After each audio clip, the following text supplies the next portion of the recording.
You are listening to the Atlanta Real Estate Forum radio show, Around Atlanta edition, showcasing the best of Metro Atlanta, our communities, the attractions, and the special events that make Atlanta great. Welcome to our virtual town square. Good morning and welcome back to Atlanta Real Estate Forum Radio's Around Atlanta edition. I'm your host, Carol Morgan. I'd like to give a shout out to our new show sponsor, Denim Marketing. Denim Marketing knows that marketing firms aren't all one size, so try them on for a comfortable fit. Well, we all know that outdoor spaces are more important today than ever. And today's guest is actively preserving land across the Southeast. So I am excited to be joined in studio by Bill Jones. He is the founder for the Southeastern Trust for Parks and Land. Welcome to the show, Bill. Thank you. Thanks, Carol. Thanks for having me. Always appreciate an opportunity to talk about our work. It's been my passion now for over 10 years. So this is super fun for me and I'm glad to be here. Yeah, well, excellent. Well, give our listeners an overview. What is Southeastern Trust for Parks and Land? Southeastern Trust for Parks and Land is a 501c3 public charity. We're based here in the Atlanta area. We very broadly started as an organization with the goal to build more parks close to home for people. Our types of parks are traditionally what we call passive recreation parks. And that means you show up when you want to you do your thing and you leave. So that includes hiking, mountain biking, bird watching, those things, as opposed to building parks such as soccer fields when everybody shows up at once and needs a lot of facilities. So we are that. We own about 36 pieces of land, averaging hundreds of acres each across Georgia and some into North Carolina and Tennessee. And each of those pieces of land has a management plan where we prioritize based on the land and our capabilities and even things that are going on with the environment, with Georgia DNR's priorities for either conservation, where we're planting a lot of trees, or recreation, where we're building a lot of trails. That is really cool. Well, talk about your background and kind of what led you to start this organization. I would say this organization started not long after I was born, near a really nice big park with lots of hiking trails and things to do. And I spent my whole life where I had a big park in my backyard. Most of that time, starting in 1978, was the Chattahoochee Recreation Area. President Carter got it going in 78, which was the same year my family moved to Georgia right by there. Later, as an adult, I lived right by that park. So I took my dogs to walk there and I rode my mountain bike and I hiked. And it was kind of a fab part of my life. So that kind of got this whole thing going, but it really started in earnest when I was in my mid-40s, about 10 years ago. And frankly, I was looking for more meaningful work. And somebody, you kind of go through an exercise and what do you love to do and what's important to you? And parks, and this type of park was what's important to me. So that's why I started this, to create the opportunities I had for a nearby park to go get the piece of nature, so to speak, near my home. That is really cool. What a great story. Well, talk some about how you're different than a typical land trust. I did not know what a land trust was when I started this. So people started telling me early on, oh, you're like a land trust, but we're really not. Land trusts focus 100% almost on conserving land. One of their primary tools to do that is a conservation easement, in which a private landowner will retain ownership, but they'll donate away the development rights, which then the land trust would receive and then extinguish, and then also monitor forever to make sure that those terms are met. Whereas we're focused on acquiring land that we can own so we can do the things that we want to do. A private landowner is not too jazzed up about having the public riding mountain bikes all over their property. More are becoming that way. I will tell you that because they see what we're doing. But in general, we want to own the land so we can really look at it and figure out what to do that makes sense with both our organization and even the local public around that land and then the land itself. Yeah, that's really neat. So what's the main mission of the organization? It started out with that very broad concept of let's try to get some land and make parks. But it's really come over the last 10 years, it's kind of distilled down to three key words: conservation, recreation, and community. In the conservation side, we conserve all of our land. We decide forever. But we decided to conserve it because of the benefits of conservation, but really because we said, if we're going to build a park and get the public out there, we need to be able to say this is forever. No one's going to come in 5 years and say, you know what, this would make a great place for a Walmart. We wanted to bake in what we were doing, which has been really attractive to our funders, quite frankly, both for building recreation aspects and for conservation and for planting trees. Our biggest focus on conservation the last few years has been planting longleaf pines. The last 3 years, we've planted 50,000 longleaf pine seedlings. This year, we're going to plant 150,000 longleaf pine seedlings. This was the dominant tree type in Georgia before Europeans showed up. Unfortunately for these trees, they grow really straight and strong, so they made great chip masts and great poles for building, so they all got chopped down. But then when people went to replant their trees on these same lands or to get new trees going, these longleaf pines have this quirky thing where they sit above ground in a very small bush stage for several years, and they don't grow at all. So a farmer would look at it and say, why aren't my trees growing? These trees grow too slow. Well, these trees were growing down first and not up. So at some point, they explode and they catch right up. So it's a long-term play. But the cool thing is, so we'll plant 150,000 longleaf pine trees at 2 different sites. So it's split between the 2 of them, one near Augusta, one down near Columbus. That's their range. But these trees take 30 years to really get a substantial size, 100 years to mature, and they can live to be 1,000 years. Wow. So we get up every morning thinking, somebody's going to sit under this tree in 800 years that we planted today. For recreation, we're really geared towards the mountain biking and hiking. We talk about how recreation is the vehicle, but the real goal is improving the lives of individuals and communities. I hear over and over again from somebody, my daughter and I started walking your trails near our house after work, and we've become much better friends. We've lost weight, and our family is better because of it. And that's the other thing. So we're planting these trees that last 800 years, and we're helping people on a very individual level. And then on the community side of our mission, we're bringing people together to do volunteer work at the parks. We hear over and over again, I showed up at the park a couple of times at 10 to walk in the morning. Other people were there too, and I started walking with them, and we became friends. And now we're walking 3 or 4 days a week, and we're sharing our life's happinesses and our life's challenges together. And I've got this better thing. So it's conservation, recreation, and community. And I did not know how well those things were going to sync up until 10 years down the road. And it's happened. So it is a beautiful thing. And again, that's another reason why we just love our work, and we're just so excited about everything we're doing. That is really cool. Well, you talked about people could volunteer. So talk a little bit about what that looks like and how else people can get involved. It's always that, we need your wealth, your wisdom, and your labor, I guess. For us, it varies. We have people at our parks that when the grass gets long and they come for a hike, the next time they come for a hike, they'll bring their lawnmower and cut the grass around the things. We've got every one of our sites has 1 to 3 people who are like, oh, you mean I can take care of this? And they do it. But we do volunteer days at all of our different sites. If you go on our website, there's an interactive map. You can click on a little flag at a property, and if it's activated and there's things going on, you can plug in that way. We have Facebook pages for our organization and our individual sites, which have a lot of public access. So we do volunteer days. Certainly people can donate funds. We pride ourselves on being very efficient. My background was in a small business. So I've always been really used to, having a cheap office, but a great product, so to speak. And then also people, we're starting to have people more and more start thinking about donating land because they see what we're doing and they value it. So there is that possibility too. Yeah, well, let's dive into the land donation. What's too small? What's too large? What are you looking for? What's that process?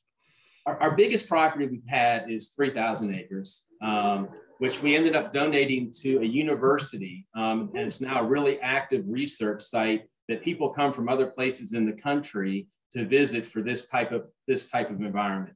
And I'll just mention that we've donated a number of pieces of land over the years, and we had an organization, either a government or a school, that could do more than we could quicker, because our goal is to serve the public. And if it's better off in somebody's hands, That's fine too. Our smallest piece of land is 0.4 acres. Oh, wow. It's in the Toco Hills area of Atlanta. It's a little pocket park. We're getting ready to engage an intern actually to start looking for more little weird pieces of land with absentee ownership covered in ivy and trash somewhere that we can go in and acquire it, clean it up, make a little pocket park, just make another place for people to come and gather, maybe some simple playgroundy kind of things, very small, a little walking trail. So big and small, it's fine. Cool. I will say this too, we received a lot of our land in 2012 through 2016 because of the financial and the real estate crash of 2008. There were banks and investors that owned land they did not want to own. Banks weren't willing to loan money to buy land. So it was really illiquid. And so we were really benefited from that. And that was really the big impetus for a lot of this, is there was a moment in time where there were big pieces of land owned by people that did not want to own. Oh, that's crazy. Well, talk a little bit about some of your most popular pieces of land. You've talked a lot about, hiking and mountain biking and walking. What are kind of those top 2 or 3 places people go to do that? Right now, the piece of land that has most of our attention and most of our excitement and quite frankly, our joy is Campbellton Creek Nature Park. It's just off Fulton Industrial Boulevard in Atlanta, really close. It's in the city of South Fulton, which is only a 5-year-old city. But it's very close to Southwest Atlanta. It's 80 acres, permanently conserved to always remain natural. And when we conserve land too, we also say not only does it have to remain natural, it always has to be available for free public use. So we're baking in this whole park aspect.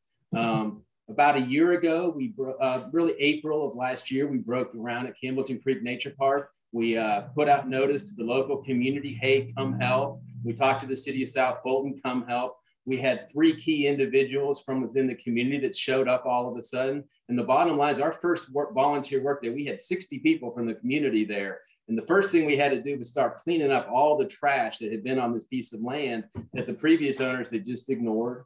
But since that time, we now have about 4 miles of natural surface hiking and mountain biking trails. We've got a nice parking area. We've got some exercise equipment. We also have this fabulous gardening program. We've got 8 raised beds, big raised beds. We've got an environmental stewardship consultant, Bill Crumpler, that runs it, and they are full of flowers, but mostly vegetables. So people show up, take a walk, and pick a ripe cucumber. Right. And it's just been fantastic. And we've also, when we planted the garden, we had community people come. Hey, here's how you plant it. You should put marigolds next to your tomatoes. We talked about things like that to keep the insects away. We also have an apiary at that site. So it's for beekeeping. So we have a sectioned off area, plenty of signs, live bees ahead, but it's an apiary. So we're doing community education things. We put everybody in the white suits and you get to go see how the beehives work. That's cool. Interesting enough, we don't harvest the honey. Right. Because we care more about the bees than eating their delicious honey. And then one last thing on the bees, little trivia, when bears go after bees, they don't care about the honey. They care about the protein in the bees and the larvae. But the honey's just a delicious treat to go along with it. That's interesting. I didn't know that. We've had bees off and on. They're not that easy to keep alive, I got to tell you. So kudos to you for doing it and doing it well. The bees appreciate it. They're a little endangered, I think. They are. And I tell you, just as an aside, it really helps to minimize the amount of honey extracted for a period of time. Oh, absolutely. Yeah. Well, you've got a big event coming up. Gosh, I guess later this week. Tell us a little bit about your anniversary and what that encompasses. Yeah, we're excited. We're making sure the tablecloths are clean and everything's ready to go. It's exciting. But yeah, just coming up on Tuesday, the August 9th, we're having our 10th anniversary celebration. Sweetwater Brewery was kind enough to donate us some space and some beer. We're bringing in the food and the entertainment, and we're just going to celebrate our 10th anniversary. It's not really a fundraiser as much as it's just a flat out celebration. We're really proud. I mean, getting a business to 10 years is great. Getting a nonprofit to 10 years seems actually a little bit harder than that even. But we are doing that. We have our website. It's www.stpal.org. I'm sure you'll print that somewhere for us. Absolutely. Posted there if people want to come learn more about it. We've got I will just tell you too, our organization is filled with happy, kind, excited people because our mission just appeals to a certain kind of person. So it's really fun when we get together.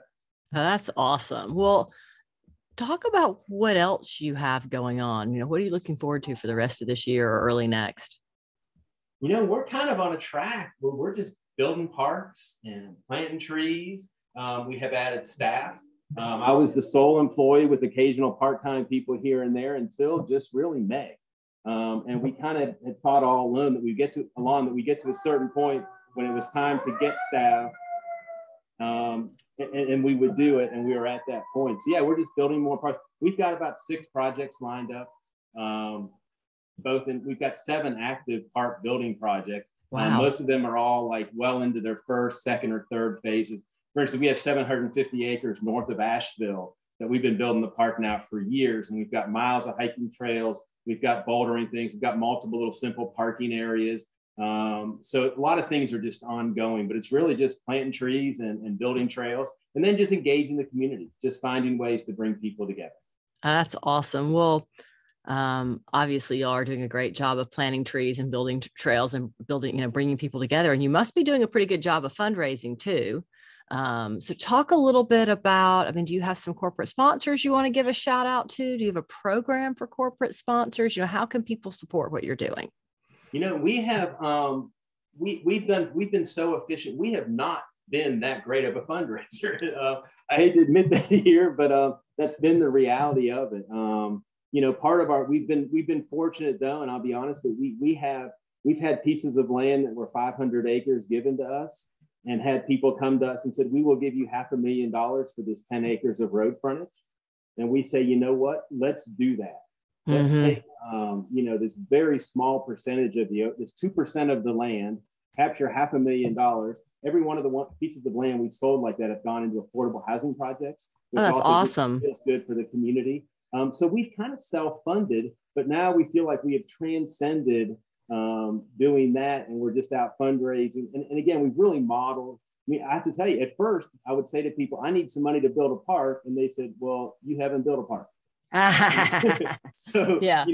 So really, we've kind of gone through this whole from nothing to something. But we had to kind of self-fund a little bit that way, which quite frankly, we really like, because having that affordable housing complex up against our park brings us people on the trails, activity, and it's just super cool too. It helps with that community. Yeah. I work with a lot of builders and developers, and really the number one amenity today is whatever is right next door to your community. So we're seeing, development after development after development put in, trails to connect to the trail that's right next door. So to extend that trail, and it's happening, all over Atlanta. When I said, outdoor amenities and outdoor spaces, people want to be outside, and now more so than ever. So kudos to what you guys are doing. And especially with, how crowded the national parks are, this is a nice alternative that maybe is a little bit, lesser known. So our listeners are kind of getting the scoop here on where they can go and spend some time outside, and, maybe be with 100 of their closest friends instead of 1,000. Yep. So, yeah. That's all true. We see development happen around our parks almost immediately. The Campbellton Creek Park in South Fulton, I know they were going to build apartment complexes all around us anyway, but I will tell you, they're building apartment complexes all around us. And it's just fabulous, because these kids that live in these apartments growing up, and people of all ages, kids of all ages, have this amenity right there. And it's substantial. But by the time we're done with this 80 acres, we'll have 10 miles almost of trails. That's phenomenal. So, yeah. Yep. And you look at the people who are, landlocked, and, some of them older, some of them newer apartment communities or single family homes who don't have that amenity close by. They've got to get in their car and drive, and certainly, worth the drive, but really nice if you can just walk through the trail and be there. So, and that's what I enjoyed all my life growing up. Yeah. I could walk the trails with either my dogs or my kid or whoever. Yeah. It's a cool thing. And I'm just pleased as punch to be able to do it for a living, I've got to tell you. That is fantastic. Well, kudos to you. Really excited about everything you're doing. For our listeners who want more information on Southeastern Trust for Parks and Land, remind us the website, phone number, all those places. Where can they go? It's STPAL.org.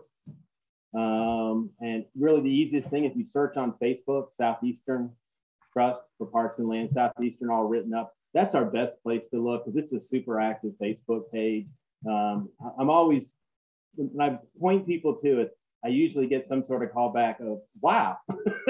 Yeah. So I hope that your listeners also get a chance to look at it and say, wow.